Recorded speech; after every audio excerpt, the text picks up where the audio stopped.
الرحمن الرحیم، کتاب توضیح المسائل آیت اللہ سیستانی دامت برکاتہ، مسئلہ نمبر 250، درس نمبر 67، بحث وضو۔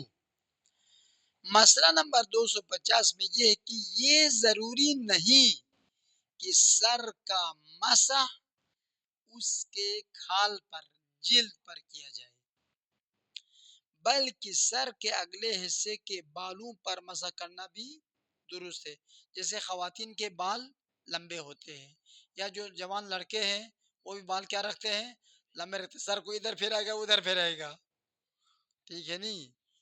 آپ ان کے سر کے اگلے حصے کے بال کے اوپر مسح کرے گا نا، کافی ہے، کھال تک پانی پہنچانا ضروری نہیں ہے، بلکہ سر کے اگلے حصے کے بالوں پر مسح کرنا بھی درست ہے۔ لیکن اگر کسی کے سر کے بال اتنے لمبے ہوں کہ مثلا اگر کنگھا کرے تو چہرے پر آ گرے، کنگھا کرنے سے وہ بال ادھر آ جاتے ہیں، تو وہ حصہ جو پیشانی سے نیچے آیا اس بال پر یوں مسح کرنا، کنگھی کر کے بالوں کو چہرے پر ڈال دے پھر یوں مسح کرے، یہ باطل ہے۔ سر کے اوپر اس وقت مانگ نکالے، یوں سر کو تھوڑا مانگ نکالے تو مانگ کے بیچ سے یوں مسح کرے، یوں مسح کرنا صحیح نہیں ہے۔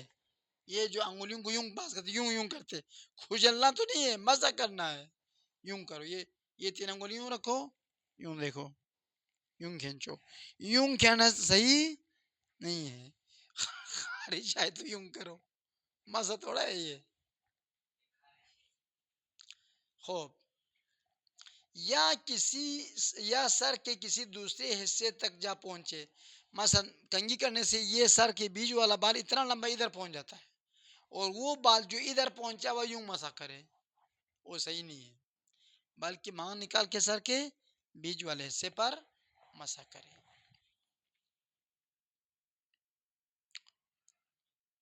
خوب، تو ضروری ہے کہ بالوں کی جڑوں پر مسح، جڑوں سے بعد وہی مانگ نکال کے جڑوں پر مسح کرے، اور اگر چہرے پر آ گرنے والے یا دوسرے حصے کے بالوں کو سر کے اگلے حصے پر جمع کر کے اس پر مسح کرے تو ایسا مسح باطل۔ ادھر دیکھو، بال لمبا ہے، مانگ نکالنے سے ادھر تک آ جاتا ہے، تو انہی بالوں کو جمع کر کے سر کے اگلے حصے میں رکھ کے اس کے اوپر مسح کرے، باطل ہے۔ کنگھی کر کے مانگ نکالو اور اس بال کی جڑوں پر مسح کرو، وہ بال اوپر رکھنا کافی نہیں ہے، چونکہ بال اتنے لمبے ہیں جو اوپر والے بال چھوڑ دے تو ادھر تھوڑی سے نیچے گر جاتے ہیں۔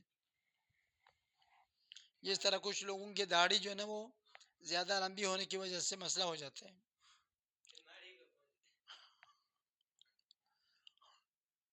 یہ ختم۔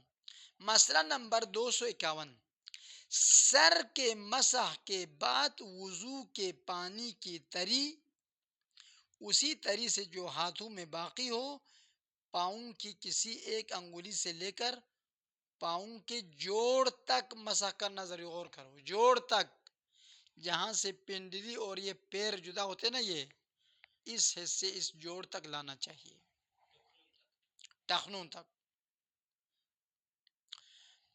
اور احتیاط واجب کی بنا پر پاؤں کے اوپر ابار تک مسح کرنا کافی نہیں ہے۔ یہ پیروں پہ اوپر ابھرے ہوئے جگہ ہے نا، جو پیر کے بیچ میں، یہ ابھی میں دیکھو یہ ابری ہوئی جگہ ہے، تو یہاں سے مسح کر کے ادھر تک لانا کافی نہیں ہے، ادھر تک لے آنا چاہیے، ادھر تک یوں مسح کریں، مسح کرتے وقت یوں رکھے، پیروں کو انگلیوں کو کھول کے یوں رکھے، یوں نہ رکھے، یوں رکھیں پھر یوں کھینچے ادھر تک، تھوڑا اوپر کھینچے کوئی حرج نہیں، کھینچ کے لے جاؤ ادھر زانو تک، ہمیں کوئی ٹینشن نہیں ہے، نہ اس سے کم نہیں ہونا چاہیے۔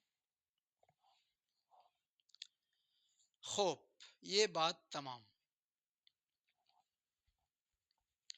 اور احتیاط مستحب یہ ہے کہ دائیں پیر کا دائیں ہاتھ سے اور بائیں پیر کا بائیں ہاتھ سے کرے۔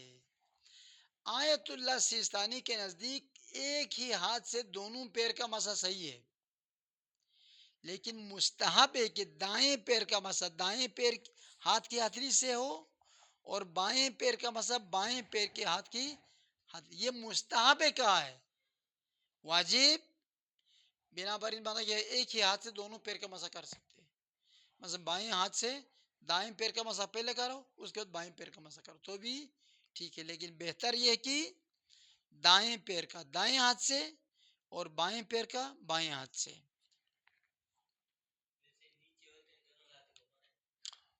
خوب یہ بات ختم.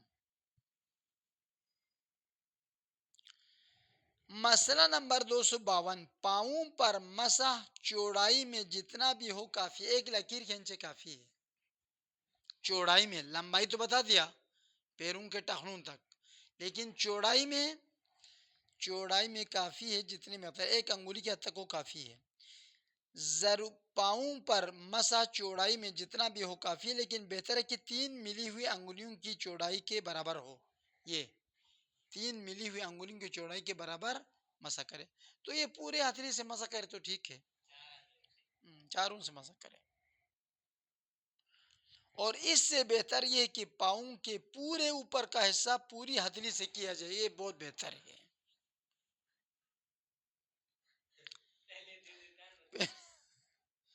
253، ضروری نہیں کہ پاؤں کا مسح کرتے وقت ہاتھ انگلیوں کے سروں پر رکھے اور پھر پاؤں کے اوپر کھینچے، بلکہ یہ بھی کیا جا سکتا ہے پورا ہاتھ پاؤں پر رکھے اور تھوڑا سا کھینچے.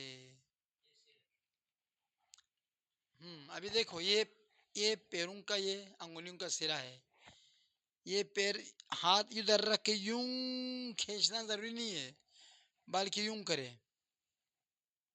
یہ دیکھو یہ حصہ انگلیوں کے سر کے اوپر ہے، یوں کر کے یہ دیکھو یوں رکھ دیا نا، تھوڑا سا کھینچ لیا، یہ ہتھیلی کا حصہ ادھر ٹخنے پہ آ گیا، بس کافی ہے.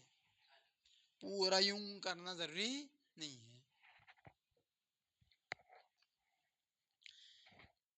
اب انہوں نے کہا کہ انگلیوں کے سروں پر رکھنا، پھر پاؤں کے اوپر، بلکہ پورا ہاتھ پاؤں پر رکھے. احتیاط یہ کہ انگلیوں کے سروں، رؤوس الاصابع لکھا ہے قدیم فقہا نے، تو ہمیں احتیاط کے مطابق لوگوں کو سکھانا چاہیے کہ انگلیوں کا جو پیروں کا انگلیوں کا جو سرا ہے نا، سرا یوں اس پر ہاتھ یوں رکھنا چاہیے. بہتر یہ کہ یوں رکھے پھر یوں کھینچے. یوں رکھ کے کھینچنا تو تھوڑا سا وہ رؤوس الاصابع اس میں نہیں آتا ہے، انگلیوں کا سرا بھی شامل کرے مسح میں. خوب یہ بھی ختم. ابھی نہج البلاغہ تھوڑا پڑھ لیتے ہیں.